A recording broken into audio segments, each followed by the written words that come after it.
শহীদ তর্পণে যারা আসবে, যারা শহীদদের শ্রদ্ধা জানাতে আসবে, তারা এখানে আসবে। আমাদের পুলিশ আমাদের কনসেন্ট দিয়েছেন। আমরা এরকম ভাবে হাওয়ায় কথা ভাসিয়ে দিই না, দিনে 5 বার মন্তব্য করে যা প্রাণে চায় বলি না, jack of all trade master of নান।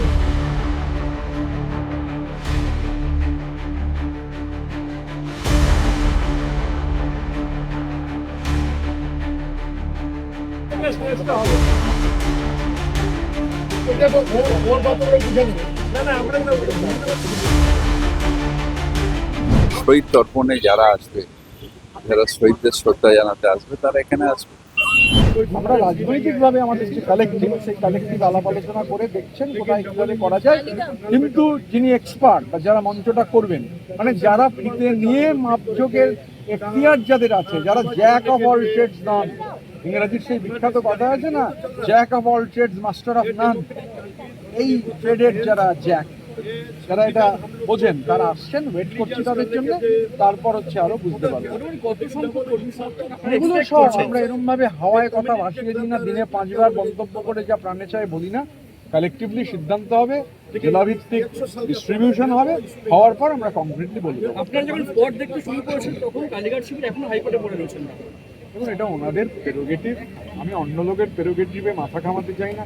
শুধু ওখানে কেন, দিনে 4 বার অন্যান্য কাজ আছে, ব্রিফিং আছে, ঠিক আছে, হাইকোর্টে গেছেন, সেটা ওনাদের প্রেরোগেটিভ। আমি ওনাদের নিয়ে আমাদের কোনো আগ্রহ নেই, ওনারা যেটা মনে করছেন।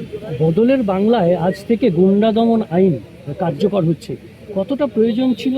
গুন্ডা দমন আইনের দেখুন মূল কন্টেন্ট, তা নিয়ে আমাদের আপত্তি নেই, কিন্তু একটা কথা খুব ক্লিয়ার যে গুন্ডা দমন আইনের নামে কোনো নিরপরাধ মানুষ তিনি যদি ইমপ্লিকেটেড হয়ে যান, বা এই গুন্ডা দমন আইন যদি বিরোধীদের ইমপ্লিকেট করতে চায়, বিরোধী কণ্ঠস্বরকে স্তব্ধ করতে চায়, কেননা এর আগে পৃথিবীর ইতিহাসে এটা প্রমাণিত, গত শতাব্দীর 30-এর দশকের জার্মানি, ইটালি মানুষ জানে কিভাবে আইনের অপপ্রয়োগ হয়েছিল।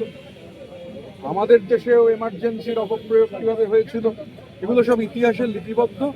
যিনি গুন্ডা বা যিনি অপরাধ করেছেন, অভিযুক্ত, প্রমাণিত, তার বিরুদ্ধে অ্যাকশনের কোনো সমস্যা নেই।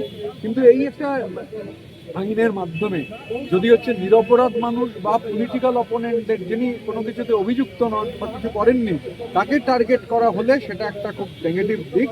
যে কারণে আমরা এরপর তো আলোচনা, মানে এটা আমরা বারবার আগেও ফ্লোরে বলেছি, ফ্লোরের বাইরেও বলছি, যেটা গভর্নমেন্টকে নিশ্চিত করা দরকার যে আপনি গুন্ডা দমন করুন, কিন্তু গুন্ডা দমনের নামে তা যেন সাধারণ নিরপরাধ রাজনৈতিক প্রতিপক্ষের ওপর প্রয়োগ না হয়, এটা সরকারকে নিশ্চিত করতে এই হবে। নিরাপত্তার কথা বলতে আজকে বারুইপুরে একজনকে গ্রেপ্তার করা হয়েছে সিপিআইএম এর, যিনি উস্কানি দিয়েছিলেন একজন নিরীহ মানুষকে গণপিটুনিতে। বারুইপুর কাণ্ডে দেখা গেছে একজন গণপিটুনিতে তিনি নাকি কোনো দোষী ছিলেন না, মানে অভিযুক্ত ছিলেন না, তাকে পিটিয়ে মারা হয়েছে। সিপিএম এর প্রার্থী ছিলেন লায়েক আলী।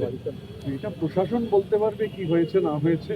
প্রশাসন নিশ্চিতভাবে, প্রশাসনের কাছে কোনো তথ্য প্রমাণ আছে, তার ভিত্তিতে প্রশাসন ব্যবস্থা নিয়েছে। আমি তো প্রশাসন নই, প্রশাসন গোটা ব্যাপারটাকেই কন্ট্রোল করার এবং গোটা ব্যাপারটা দেখছেন, তো যারা প্রশাসনিক কর্তা ব্যক্তি তারা বলতে পারে।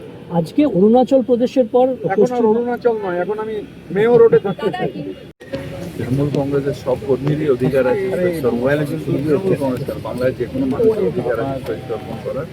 আমরা শহীদ তর্পণ করবো এখানে। আপনারা পুলিশের তো অনুমতি পেয়েছেন?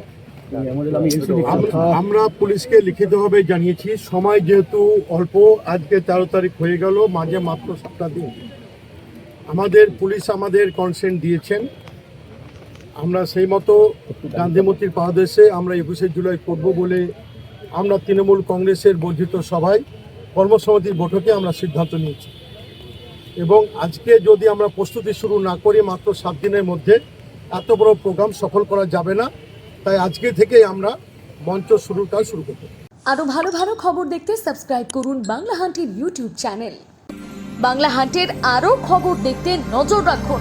বাংলা খবর মানেই বাংলা হান্ট।